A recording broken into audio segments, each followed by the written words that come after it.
In today's video, I'm going to teach you how to unenroll from a course in Coursera fast. This can be useful if you've either completed or decided not to continue with the course. Let's dive right in and simplify this process. First, head over to Coursera in your web browser. Once you've reached the home page, you'll notice the login button at the top right corner. Click on that, and you'll be prompted to enter your credentials. Make sure you have those handy so you can log in smoothly.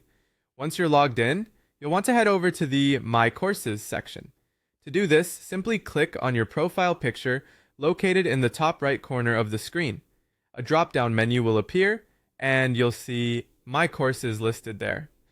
Selecting this option will take you to a page where all the courses you're currently enrolled in are displayed. It's like your personal hub for all things Coursera, and from here we'll continue with our task. Next, you should locate the specific course you wish to unenroll from. This might take a bit of scrolling if you're enrolled in multiple courses, but it should be easy to find the one you're looking for. Once you see it, look to the right of the course name, where you'll spot a three-dot menu, sometimes also known as the More button. Clicking on this will present you with additional options. Now, it's time to take action and unenroll. After selecting the three-dot menu, you will see an option labeled Unenroll or Cancel Enrollment. Click on that option. It's important to carefully review any prompts that appear, as the platform may ask you to confirm your choice. Go ahead and confirm the action to finalize your decision.